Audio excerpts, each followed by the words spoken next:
어젯밤에 김문수 후보가 대구에서 밤 10시 반이었나요? 일정을 끝내고 국회로 갔습니다. 집으로 들어가지 않고 바로 국회로 가서 어제 이준석 후보를 만나기 위해서 밤 늦게까지 자정이 넘는 시간까지 국회의원회관 내에 있는 이준석 의원실 그리고 천하람 원내대표 의원실까지 찾아가서 지금 저렇게 불이 캄캄하게 꺼져 있는 천하람 의원실 앞에서 기다리고 있는 김문수 후보의 모습도 사진으로 확인할 수 있습니다. 여기에 대해서도 이준석 후보는 김문수 후보의 의원회관 방문을 몰랐다라고 얘기를 했습니다. 전화기를 꺼놨기 때문에 자기는 몰랐다라고 얘기를 하고 있습니다. 어제 김문수 후보는 단일화 끝까지 한번 살려보고자 이준석 후보를 찾아갔는데 어제 새벽, 오늘 새벽이죠. 오늘 새벽 12시, 이제 0시 40분쯤까지 기다렸다가 결국 만나지 못하고 자리를 떠났습니다. 이준석 의원이 천하람 의원실에 있다는 얘기를 듣고 여기로 왔는데 못 만났고 전화를 해도 받지 않는 상황에서 결국 소통도 하지 못했다. 만날 길이 없는 상태다. 이렇게 얘기를 하면서 이제 결국 자택으로 돌아가는 해프닝이 있었습니다. 어떻게 좀 보셨습니까? 김문수 후보가 단일화를 위한 진정성 또 단일화 없이는 승리할 수 없다는 승리에 대한 절박한 마음 네. 이런 것들을 종합적으로 보여준 정치적 표현이었다고 봅니다. 네. 이준석 후보가 그 전략회의를 위해서 국회에 머물고 있다라는 얘기를 들었었고 네. 그리고 정원재 대변인도 들으셨나요? 아니 제가 들은 건 아니고 우리 당에서 그 이야기를 들었기 때문에 김문수 후보에게 건의를 했었던 거고요. 이준석 후보가 본인은 이제 이렇게 단일화를 위해서 집에 찾아오는 것까지 막기 위해서 국회에 머물겠다라고 공언했었잖아요. 결국 김문수 후보는 사전투표가 시작되는 오늘 6시까지가 최종적인 그 데드라인이라고 생각했던 것 같아요. 네. 물론 뭐 본투표까지도 단일화를 위한 대화를 계속 추진하겠다라고 했지만 사전투표가 대략 30% 중반이나 이루어지는 상황에서 네. 사전투표 전에 이준석 후보를 찍은 표가 만약에 사퇴한다고 하더라도 무효표가 되기 때문에 단일화 효과를 거둘 수가 없는 거죠. 저는 또 김문수 후보가 어제 행보를 통해서 우리 당 지지자들 또 중도 지지자들에게 이준석 후보와 내가 이렇게 노력했음에도 불구하고 단일화에 실패했는데 이준석 후보를 뽑으면 결국 이재명 후보가 당선이 된다. 이른바 준직명이라는 그 정치적 구호를 몸소 보여줬다고 생각합니다. 이제 뭐 선택은 제가 생각엔 명확해졌다고 봅니다. 네. 결국에는 이길 수 있는 보수 후보를 뽑아야 하고요. 그 후보가 김문수 후보라는 것은 뭐 유권자 여러분들께서 다 공감하고 계실 겁니다. 김문수 후보의 이 심야 회동 시도에 대해서 이준석 후보 측의 입장도 나왔습니다. 화면 함께 볼까요? 자, 이런 입장입니다. 낮 동안 뭐 하고 밤늦게 이러는지 모르겠다. 선거운동 방해하려는 것인가? 보여주기식이고 진정성 없다고 본다. 이렇게 이야기를 했습니다. 자, 사실 많은 뭐 이제 보수층의 지지자들 중에서는 그래도 지금 저렇게 좀 서로 다른 이야기를 하고 있다 하더라도 결국에는 단일화 할 수 있지 않을까라는 기대를 갖고 있는 분들도 계셨을 텐데 결국 사전투표 전에 단일화는 실패했습니다. 자, 실패했습니다. 이제 6시부터 사전투표가 시작됐고 지금 벌써 3시간 34분째 사전투표가 진행되고 있는 상황이기 때문에 사전투표 전에 단일화는 실패했는데 지금 정관재 대변인도 말씀해 주셨고 어제 김문수 후보도 자정이 넘은 시간 기자들과 이야기하는 과정에서 또 본투표 전에 또 단일화 할 수도 있지 않을까라는 그런 이야기를 하기도 했거든요. 조홍천 의원님 어떻습니까? 어떻게 될까요? 처음부터 없었나요? 단일화 생각이? 그럼요. 뭐 만약에 조금이라도 여지를 가지려면 네. 이번 대선 조기 대선이 결국은 그 위헌 불법적인 그 계엄 때문에 지금 지금 치러지고 있는 거잖아요. 그렇기 때문에 뭐 이재명 후보도 김문수 후보한테 윤석열 아바타다 이런 얘기를 막 하고 있습니다. 네. 그런 비아냥을 들을 정도로 아직 단절을 못 해요. 그러니까 윤석열 전 대통령에 대한 단호한 입장을 표명을 하고 네.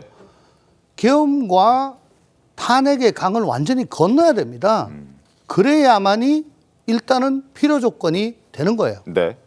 게다가 최근에 보면은 어쨌든 뭐 계속 뭐 한덕수와의 단일화, 이준석과의 단일화, 자기 공부는 안 하고 컨닝할 생각만 하는 것 같은데 그걸 주도한 사람들이 말하자면은 당내 주류 세력, 윤핵관들 네. 이 아직도 건재하면서 그 옆을 둘러싸고 계속 그런 쪽으로 밀고 있잖아요. 그러면 국민들은 어떻게 생각하시겠습니까? 김문수 대통령이 되면은 윤핵관들 계속 해먹겠네. 그런 생각할 거 아닙니까? 이준석은 더 할 거고요. 그러니까 그런 거라도 좀 하면서 네. 어떻게 계속 요구하고 이재명 대통령 되는 정말 괴물 독재 시대는 막아야 될 거 아니냐라고 호소를 해야지 자기 할 거는 아무것도 안 해놓고 그냥 합치자. 어떻게 되겠습니까?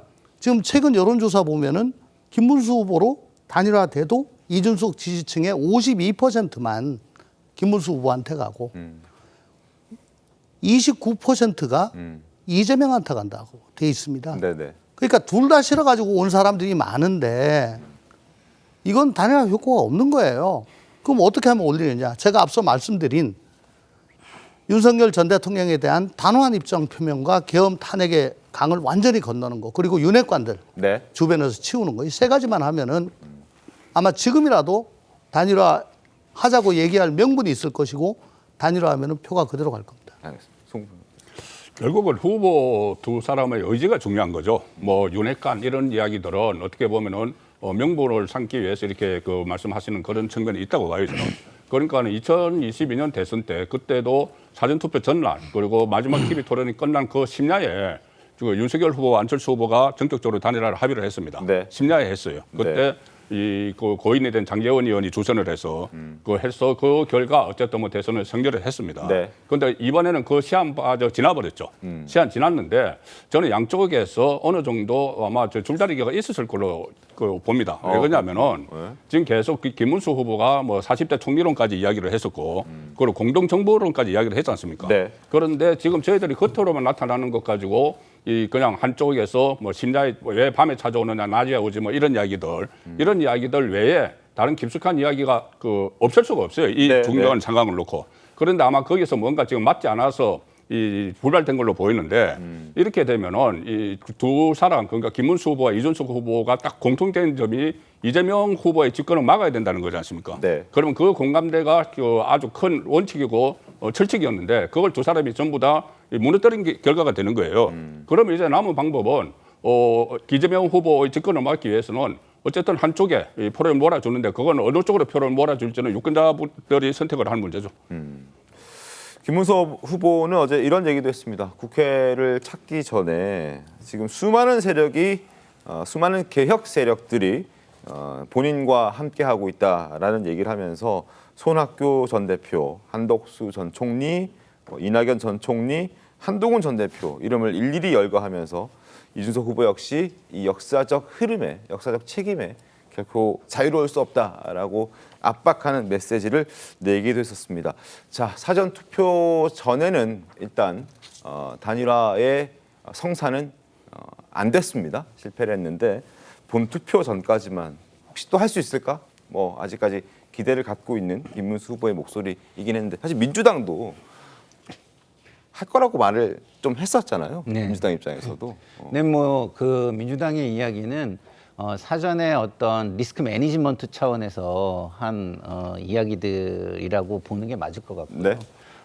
사실 그 이준석 후보 입장에서는 좀 아까 우리 조홍천 의원님이 말씀하셨지만 계엄 세력과의 단일화 이 부분은 해소가 아마 돼야 할 겁니다. 그리고 제가 개인적으로 봐도 김문수 후보는 사실 후보로서의 정당성이 저는 약하다고 봐요. 왜냐하면 지금의 시대 정신이 뭡니까? 과거의 문제들을 해소하고 새로운 시대로 나가자. 그거 나가려면은 국민 통합을 바탕으로 나가자잖아요. 근데 엄청난 갈등의 요소를 가지고 있는 윤석열 전 대통령 그리고 그 문제를 옹호하거나 비호하는 사람들 이런 거를 가지고 국민 통합이 이루어질 수 있겠습니까? 그 부분이 해소가 돼야 과거가 어느 정도 청산이 돼야 미래의 얘기를 같이 나누면서 네. 오손도손 통합을 하는 거지. 과거 문제를 하면서 뭐 서로 싸우고 이견을 도출하고 뭐 감정을 드러내고 이러는 가운데 국민 통합은 전 없기 때문에 김문수 후보가 오히려 단일화를 하고 싶으면 사퇴를 하는 게 저는 맞다 이런 생각이 듭니다.